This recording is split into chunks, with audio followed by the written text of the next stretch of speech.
Yes, I am. Live with Jesus.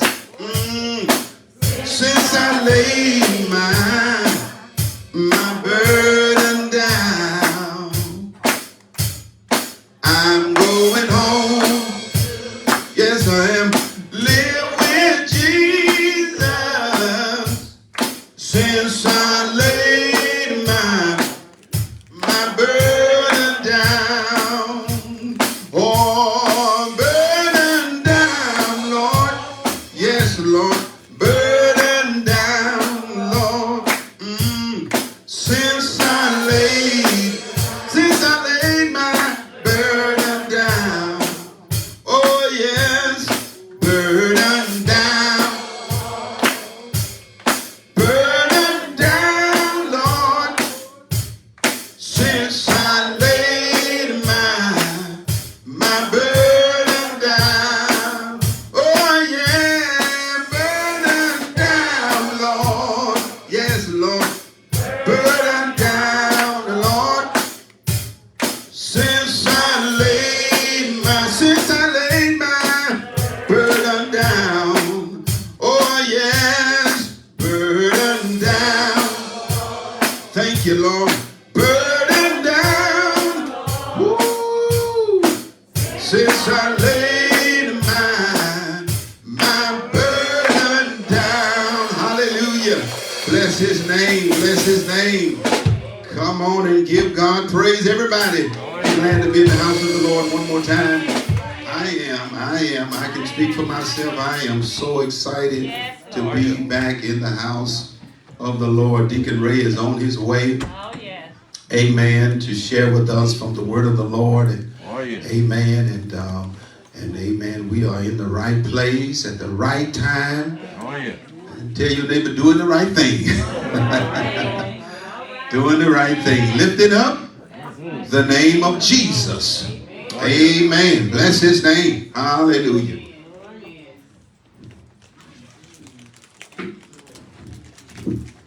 I come giving honor to our Lord and to our Savior Jesus Christ, who is the source of our being here. And Pastor King, to all of my fellow deacons, and to Mother Chris, and to all of the deaconesses that are here. Bless God, bless God. For all of you, my sisters and my brothers. Oh, yeah. It is again that the Lord has blessed us with another day. Oh, yes, yes, yes. Allowed us to appear here today. Yes. Blessed us with another Sabbath day. Oh, Jesus, God made this day, and he blessed it, he consecrated it, he set it aside for worship and for rest. Oh, yeah. And we're here to worship on this morning. Yes. And I'm just ecstatic over the fact that I was able to be here. Such a blessing. Somebody wants to be here and can't be here. And then there are those who can be here and are not here. Amen. We thank God for this great privilege. I'm going to read for our edification this morning from the book of Matthew, chapter 21, verses 1 through 11. Jesus talks about Jesus Christ triumphal entry into Jerusalem. Him and his disciples. Matthew 21, 1 through 11. This is also where our Sunday school lesson is going to come from. When you have it, say amen. Amen. In the 21st chapter of Matthew, verses 1 through 11, you're going to find these words recorded. As they approached Jerusalem and came to Bethany, on the Mount of Olives, Jesus sent two disciples, saying to them, "Go to the village ahead of you, and at once you will find a donkey tied there with her coat bottom. Untie them and bring them to me. If anyone say anything to you, tell him that the Lord needs them, and he will send them right away." This took place to fulfill what was spoken through the prophet, saying to the daughter of Zion, "See, your king comes to you, gentle and riding on a donkey, on a coat, the foal of a donkey. The disciples went and did as Jesus had instructed them. They brought the donkey and the coat, placed their cloth on them, and Jesus sat on them. A very large crowd spread their cloth on the road, while others cut branches from the trees and spread them on the road. The crowds that went ahead of him and those that followed shouted, Hosanna to the Son of David.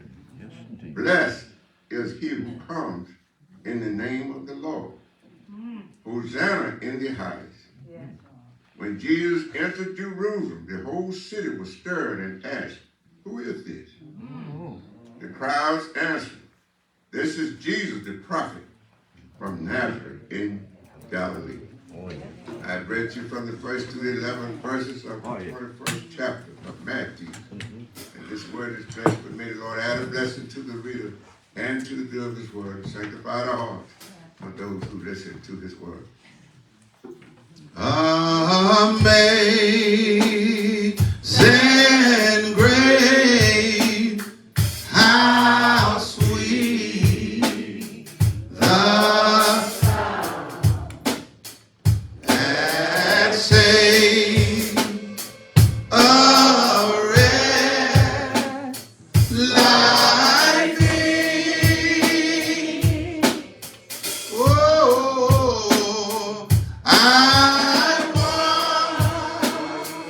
was lost, but now I'm found.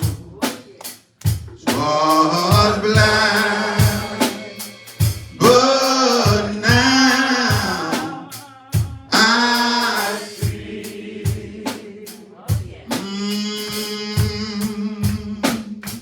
'Twas grace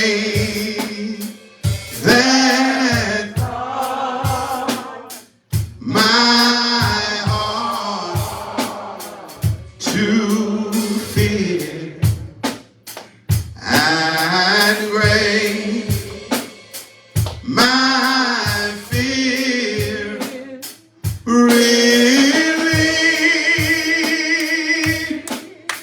Yes, how precious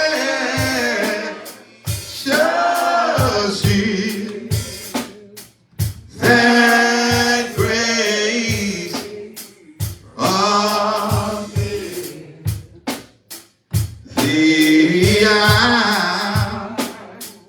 I first believed through many dangerous toils and snares, through men, come on, just toil and snare. I have already taken. Oh,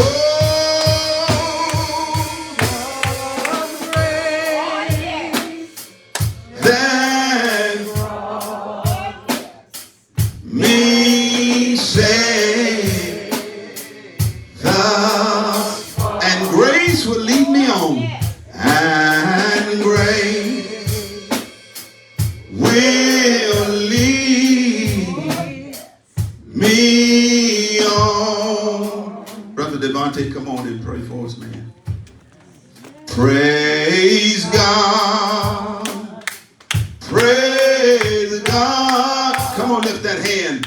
Praise God. Praise. That's what we came here to do, y'all. Praise God. Praise God. Praise God. Yes. Praise God. Praise. Thank you, Lord. Praise God. Praise God. Praise God, oh Lord, praise God. Praise God. Amen. Please bow your head for the prayer. Oh, yeah. Lord, we just want to thank you to give us another day, Lord. Oh, yeah. We thank you for allowing us to be here, Lord. Oh, yeah. We thank you for getting us here safely, Lord. Oh, yeah. Lord, please look on the ones that aren't able to be here, Lord. Look on the ones that are sick, Lord. Look on the ones that are at work, Lord. Oh, yeah. And Lord, bring the wisdom to Pastor as he delivers your word, Lord. Oh, yeah. And allow us to make it back home safely. In Jesus' name we pray. Amen. Amen. Thank you, sir. Come on, clap those hands, everybody. Well, I'm on the battlefield for my Lord. Yes, I am. I am on the battlefield for my Lord. Oh, yes. And I promise him that I will serve him. I am on the battlefield for my Lord. Oh, I am on the battlefield. What about you? For my Lord.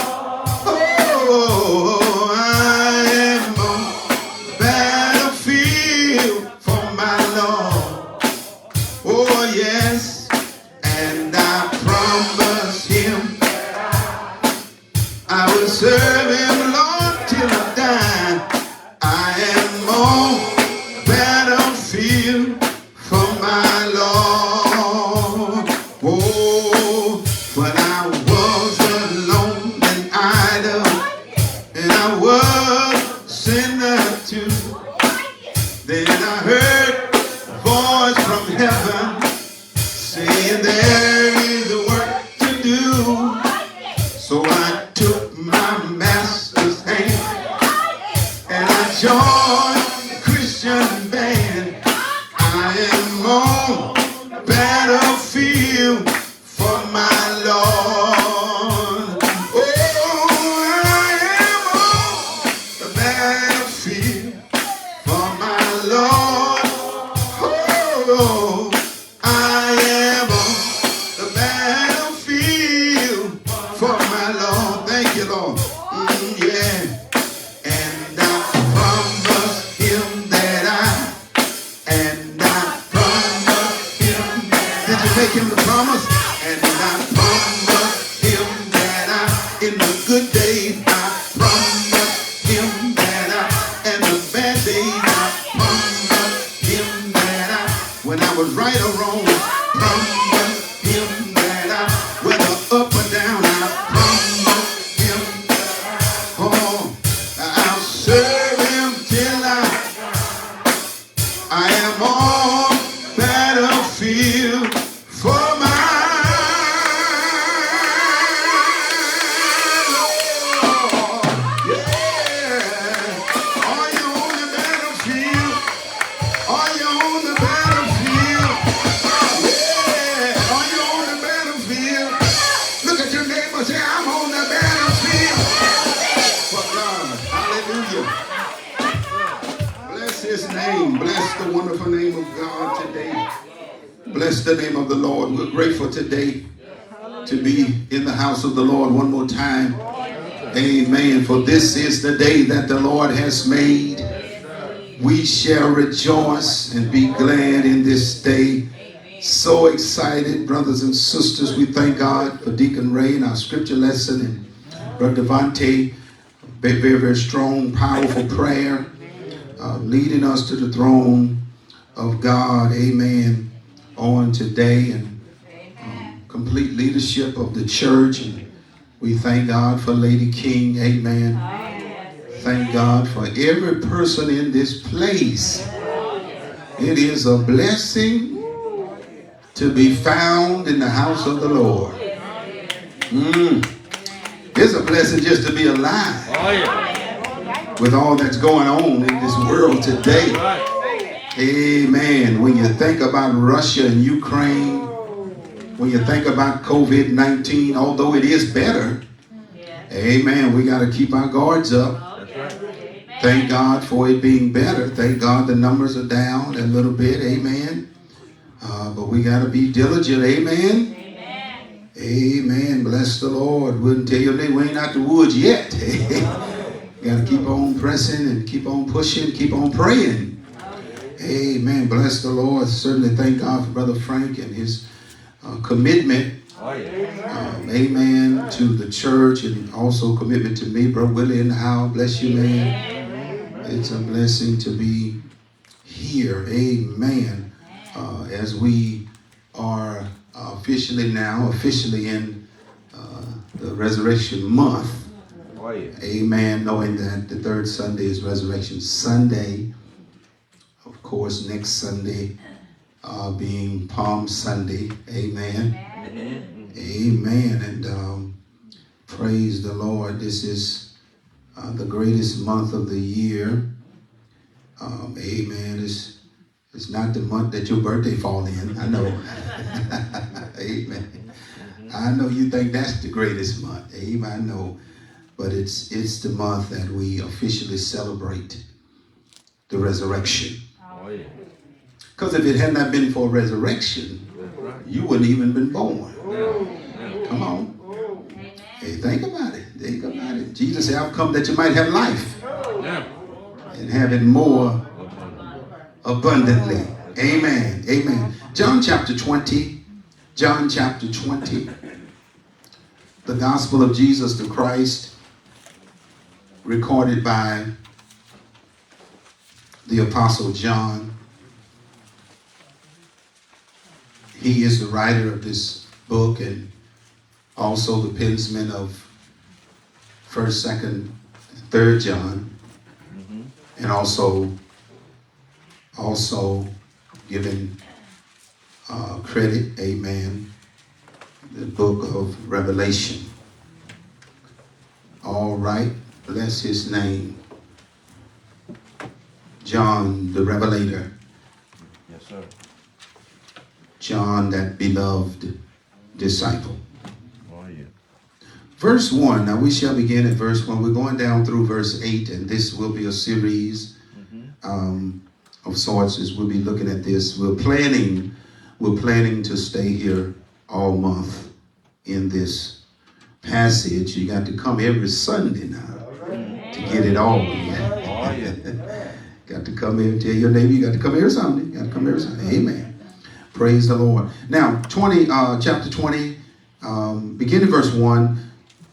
The first day of the week cometh Mary Magdalene early, when it was yet dark, unto the sepulchre, and seeth the stone taken away from the sepulchre. Then she runneth and cometh to Simon Peter and to the other disciple whom Jesus loved, and saith unto them, They have taken away the Lord out of the sepulchre, and we know not where they have laid him. Verse 3, Peter therefore went forth and that other disciple and came to the sepulchre. Verse 4, so they ran both together. And the other disciple did outrun Peter, came first to the sepulchre.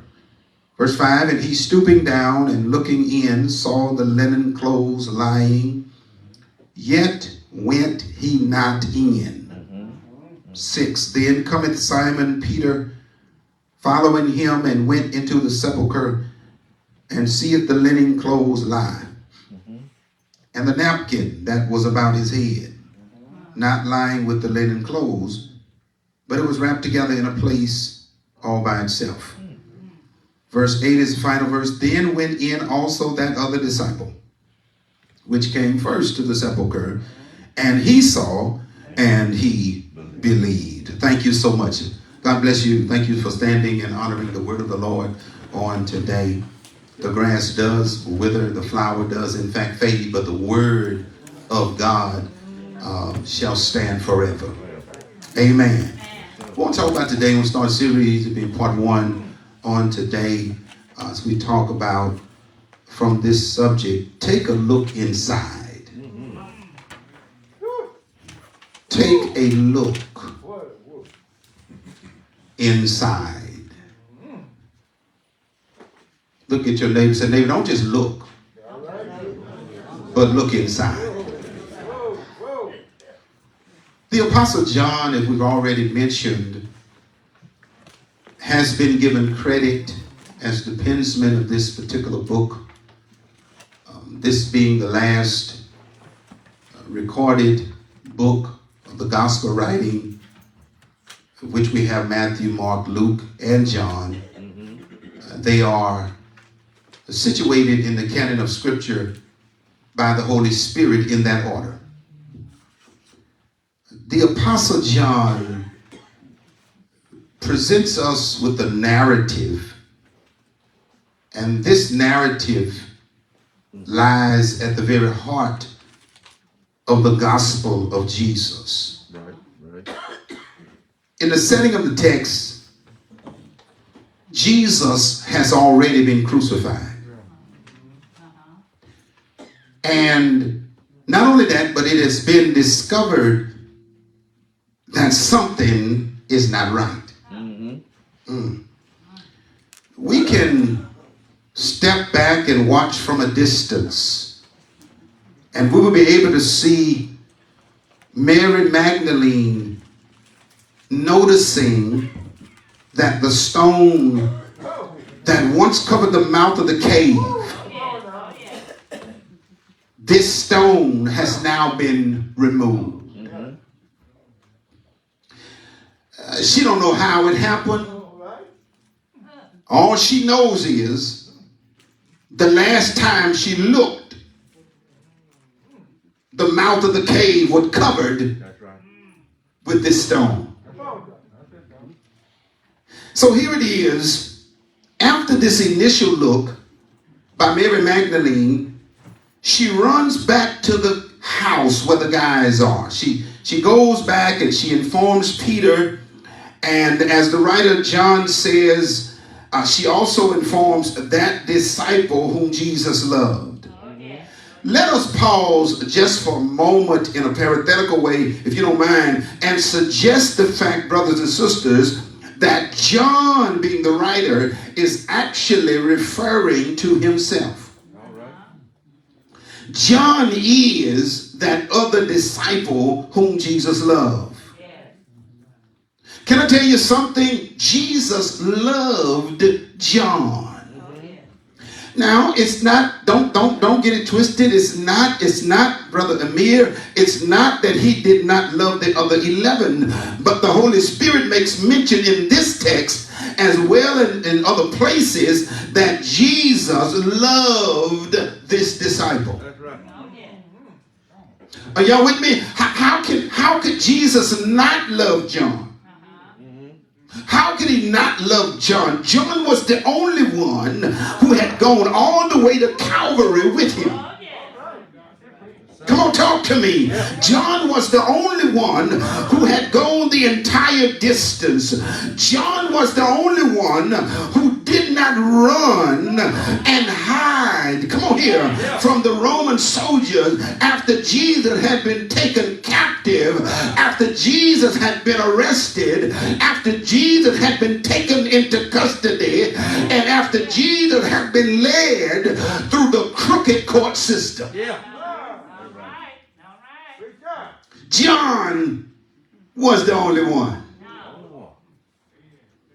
Doesn't really matter what your personal opinion is, but it makes a difference when someone goes all the way with you. Now you can say what you want to. Amen. It makes a difference. When you're going through hell, you look around and see Johnny is still with you. It makes a difference, don't it? Come on. It makes a difference when your money is funny and everybody else is gone. Can nobody? They can't answer the phone for you, but you look around, you dial the number, and Johnny picks it up. Oh, it makes a difference now. You said want to. You said you want to, my brothers and my sisters. Amen. It makes a difference. But Tom, amen, when you are looking, come on here, when you reach your low point and somebody is there to help you. Makes a difference. Because they are not afraid of being persecuted by just being in your company. They are not afraid of being persecuted, come on, talk to me, by just being associated with you. I wish I had a church. It makes a difference. Amen. Some folk, since we there, we might as well stay there. Some folk only with you when you're up. Say that. Say that. Do like that. Say that. Oh, y'all know it's true. Yes. Long as you riding high, they with you. Long as you got a bunch of money, they with you. Come on. Long as you can do something for them, they with you. I believe I got some witnesses. If I tried hard, I get 17 witnesses. I'll make 18.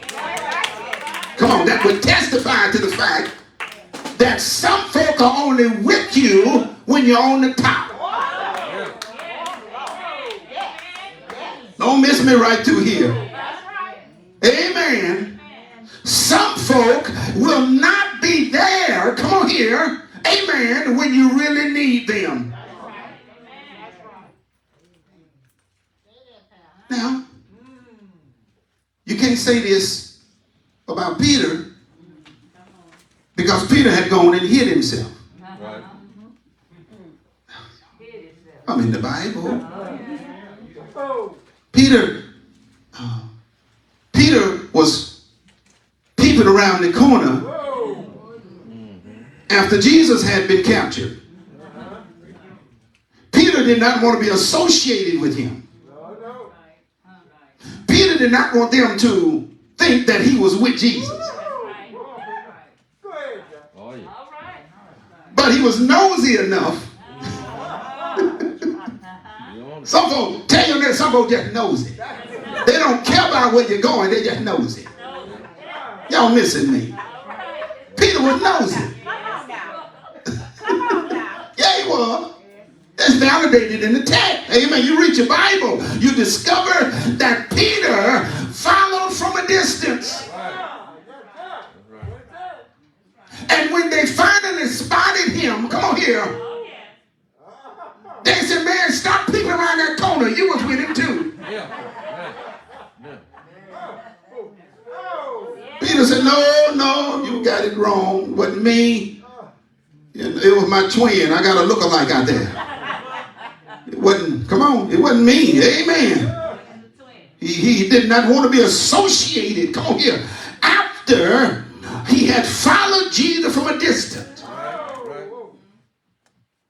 When they accused him of knowing Jesus Christ and being with Jesus Christ, Peter denied it not one time, but he denied it 3 different times.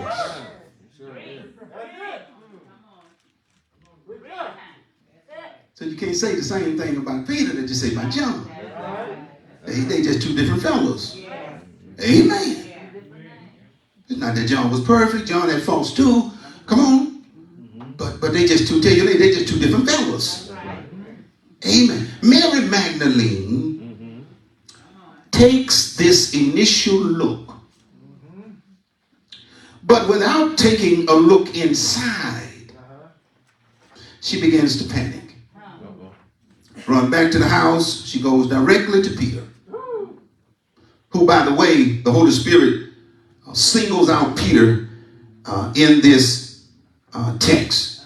Peter is singled out. Peter is called by name. Amen. And she also goes to the disciple whom Jesus loves, and she basically says to them that something ain't right. Something ain't right. Something this morning looks a little bit different than from the way that things looked the other day. Amen. Watch this, y'all. Watch this now. Watch this. She does not tell them that the stone has been removed. Look at it close. She does not tell them that the stone has been removed, but rather she says to them, they have taken the Lord away. And we do not know where they have laid him. Now that's very interesting to say the least. And the reason it's very interesting is because, amen, the Bible said that when Mary Magdalene got there, come on here, she notices that the stone had been removed. She doesn't even look inside. For all she knows, Jesus could be in there. Y'all missing me? But she says unto them, they have taken him away. So Peter and that beloved disciple, this so-called unnamed disciple of whom we know who it is, amen. But you know, John was just that way. John was kind of modest. John was not proud and boastful. Come on, talk to me. So the Holy Spirit does not even lead John to mention his own name here. But watch this here. John does say that he's the one that Jesus loved. They break out running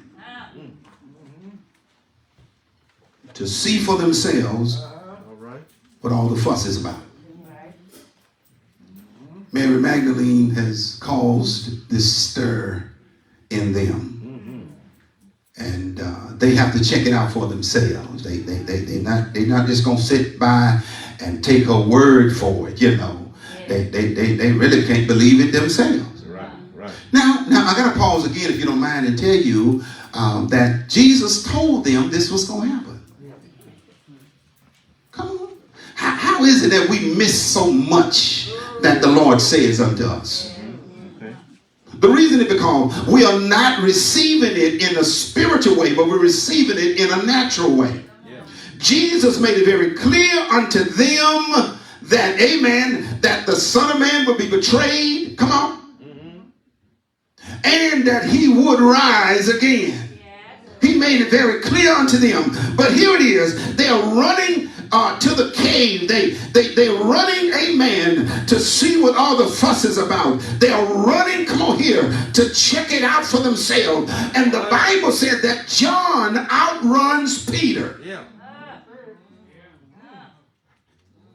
I looked at that, and you know, theologians have declared that the reason why John outruns Peter is probably because John is younger than Peter.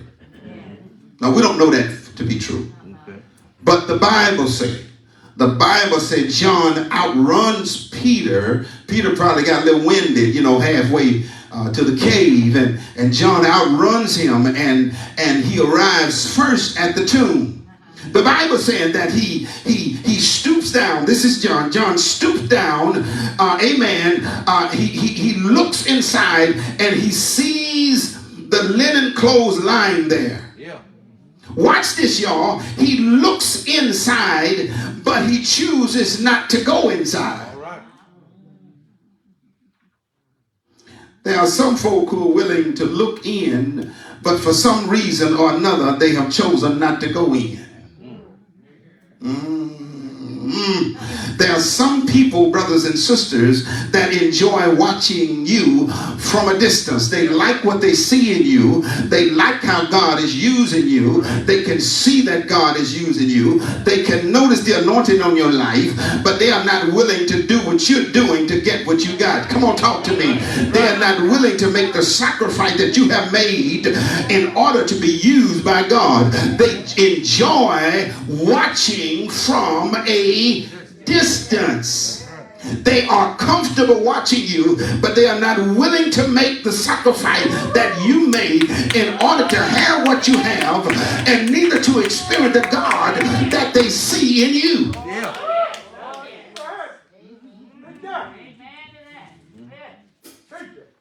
This is an outward and visible sign that Jesus has now conquered death. Look out. Look out. Don't miss that on the way to the house now. This is an outward and visible sign. The fact that he's gone. That Jesus has conquered death. That's right. And it's also a sign that this new creation has now begun. Because we can only be new if we are in Jesus. Stay with me. Now that sounds simple, but it's profound. We can only be made new if we are in Jesus. That's right. Paul said, any man be in Christ is a, do your hand like that, is a new, you got to do that to feel it, is a new, come on, do it again, say a new creation.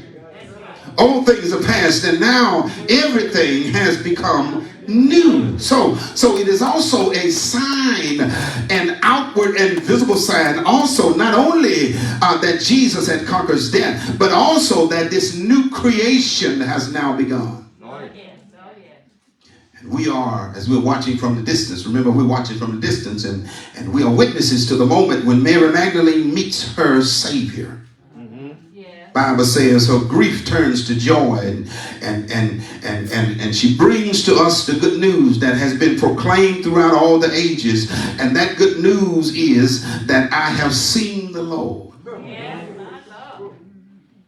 This portion of the gospel recorded by John is somewhat like a stage play that is unfolding in 3 different acts.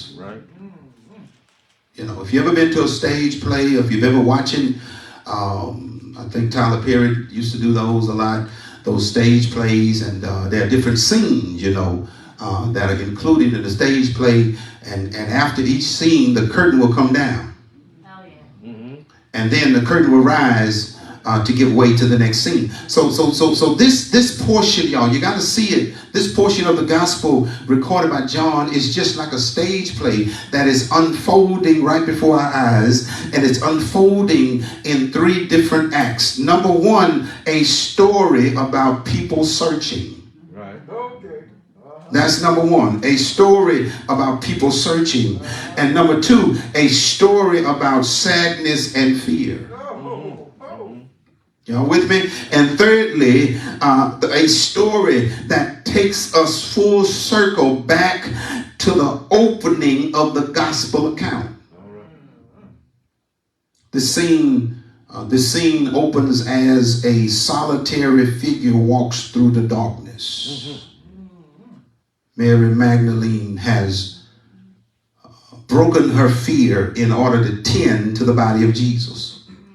Now she went there looking for him, but she did not go there looking for him to be alive or missing. Stay with me. She did not go there looking for him to be alive or missing. She went there looking for him to be still dead and laying there. Come on, let me say it for real. Amen. Even though she too heard the teachings of Christ. Y'all with me? She was close to him too. She heard the teachings. Amen. But yet and still, when she goes there this early morning, she goes there not to find him alive, not to find him gone, but to find him still laying there dead. Jesus was her teacher as well as her friend. When you look at the gospel accounts, all 4 of them, all of the gospel accounts of this moment tend to vary on some of the points that are made, but what is consistent, one consistent thing is the day, and also that it is Mary Magdalene who is the first one to go to the tomb. Amen. It was Mary Magdalene who was the first one to go to the tomb. And when Mary finds that the stone has been removed, she jumps to the conclusion that somebody, she don't know who did it, but somebody, amen, has taken his body. She don't know who. She don't know the exact time it was done, but she jumped to the conclusion that somebody, come on, somebody has taken his body. She don't know where the body is. She don't know what they're doing with it, but she know one thing, it ain't there. Yeah. Go. Come on, somebody. But did she really know that the body of Jesus was not there? Come on here. How often y'all as believers, how often y'all as Christians do we jump to conclusions about things that we don't know nothing about? Come on now. What you know? Don't miss me. Amen. How many times people jump to conclusion they only heard half the story and don't even know if that half is true. Y'all missing the preacher. But they've already settled in their mind. Come on. Yeah, it happened. Yeah, I'll tell you, child, guess what? Now you going off here telling the whole story, but you only heard half the story, and you don't know how much truth is contained in the half you heard. I'm trying to help somebody here. Amen. But nevertheless, y'all, she runs back to tell Peter what she believes has happened. In her mind, it's already settled. She didn't say unto them, I want y'all to come with me and let's figure it out. But she says unto them, somebody, they have, I don't know who, but they have taken his body. We need to understand, brothers and sisters, that then there is a shift to the experiences of Peter and this beloved disciple whom Jesus loved. Just like Mary ran to them, they turn around and run to the tomb. So everybody running, but don't nobody know what really happened. I wish I had. This unnamed disciple, perhaps he was younger than Peter. Bible says he arrived first at the tomb. He waits. Then Peter makes his arrival. Peter probably showed up out of breath. I don't know, but I wasn't there.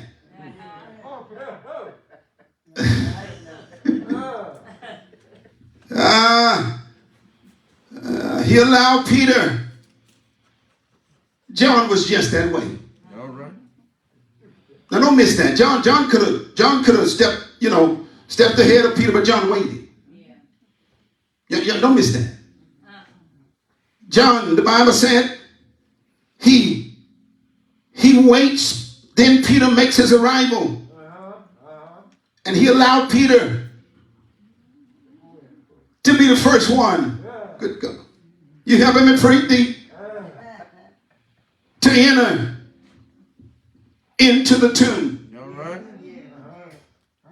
And the Bible said that inside, Peter discovers that there is some truth to what Mary Magdalene told them. All right. Peter now knows that Mary has given them some truth. Yeah.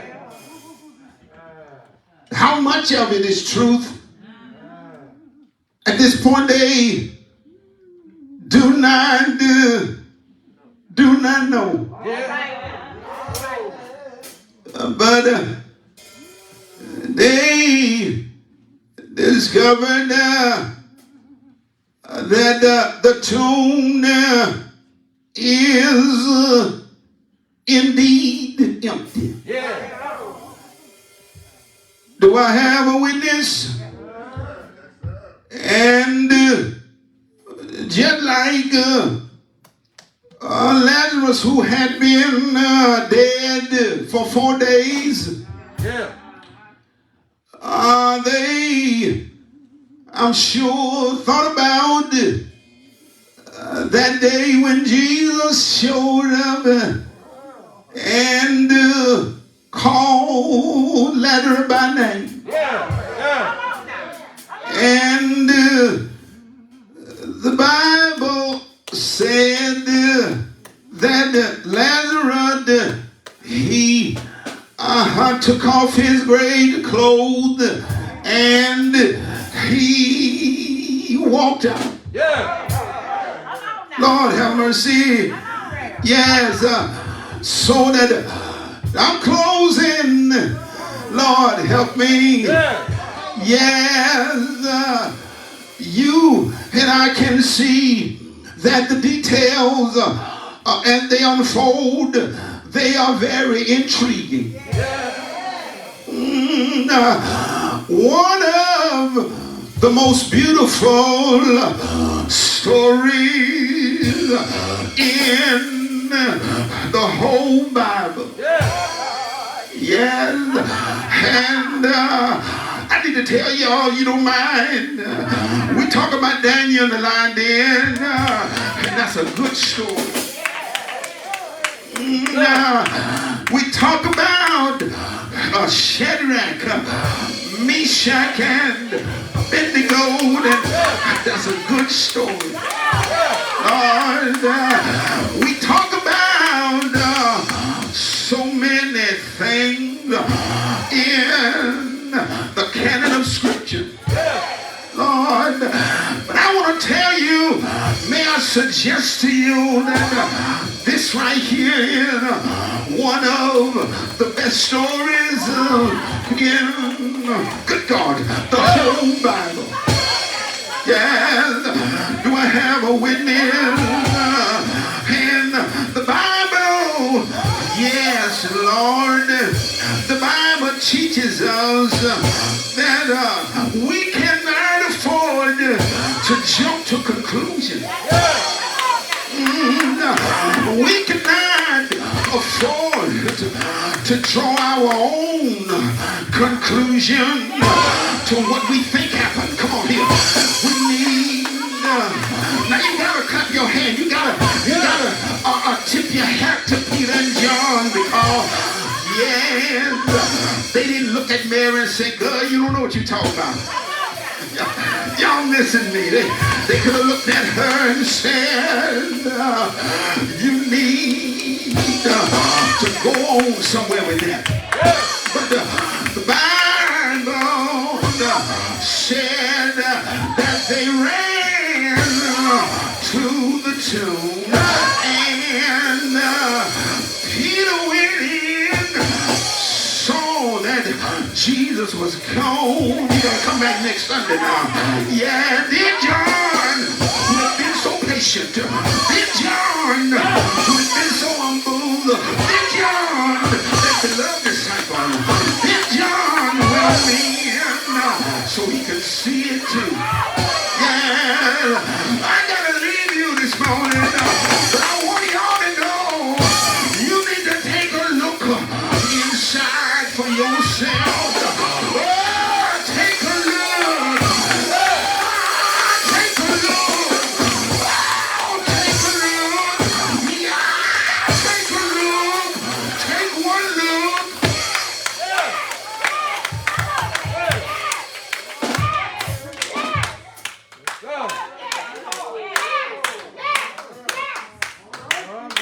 And you'll see for yourself.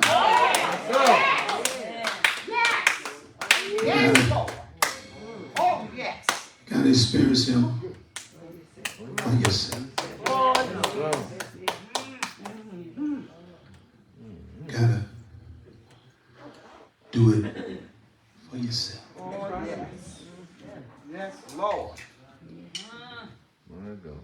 it's a great story. Did y'all hear me? I mean, this is a story. You don't just rush through this thing. Come on, somebody.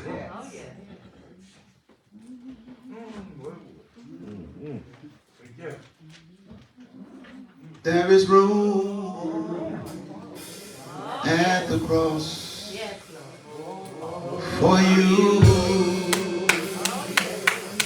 There is room at the cross for you.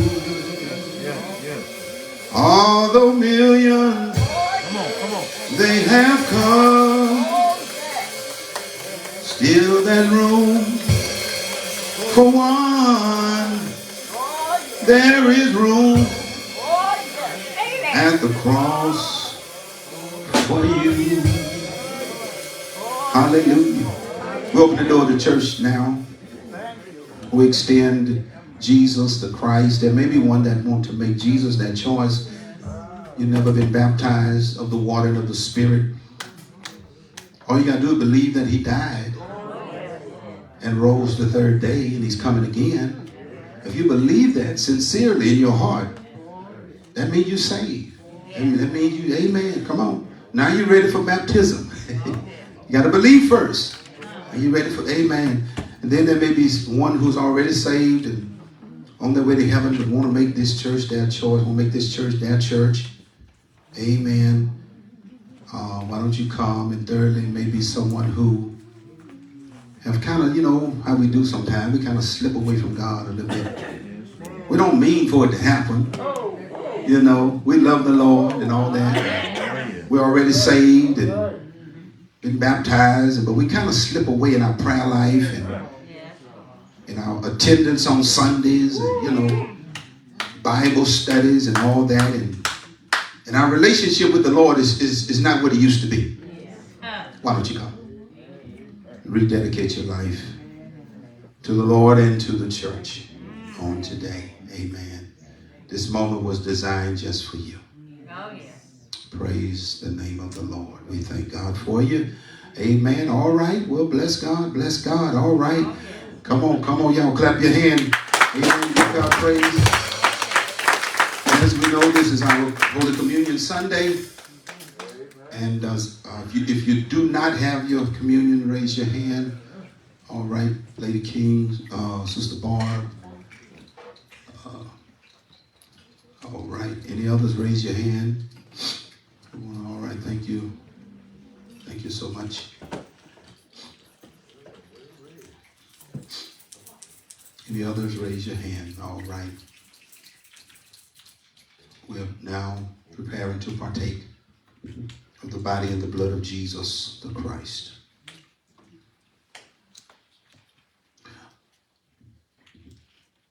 All right. All right. Let us pray. Father, we thank you for this moment. Thank you, dear God, for your preached word telling us to take a look inside. God, we thank you for these your people now, and we pray that all of us are prepared spiritually to partake of your body and your blood. Lord, we pray that you would bless now this that we hold in our hand and represent your body, and the blood likewise, and the juice that represents your blood. In Jesus' name we pray. Amen. All right. On the night in which Jesus was betrayed, he went in the upper room with his disciple. He took the bread in his hand, he broke it, he blessed it, he gave it to them. He said, eat of this, for this is my body given for you. Let us eat in remembrance of him.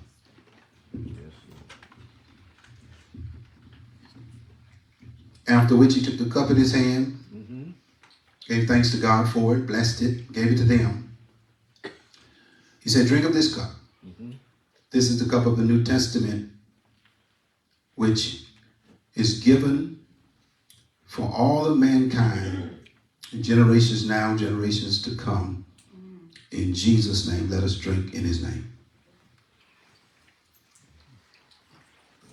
After which scripture says they went out rejoicing, celebrating, their newfound victory in Jesus Christ our Lord. That's what we should do after Sunday school, not right now. Amen. Don't leave now. Leave after Sunday school. When we leave after Sunday school, that's what we should do. We should rejoice. We should be excited. Amen. Excited about Jesus. Just let everything else, just push all the other stuff aside. You know, what's going on your job and what's going on at the house, in the neighborhood and community, all that stuff. Politics, all that. Whatever you see on TV. Some folk watch too much TV, I believe. Amen. You gotta watch, you gotta be limited in don't watch too much of that stuff. Amen. And then we go on and rejoice in Jesus' name. All right? All right. Very quickly, as Lady King is coming, we want to say that just a few announcements. We want to thank God for all of us that fasted and prayed last month. We fasted and prayed 31 days. Yes, sir. Amen. How many did it with me? Come on. Let me see that hand if you did it with me.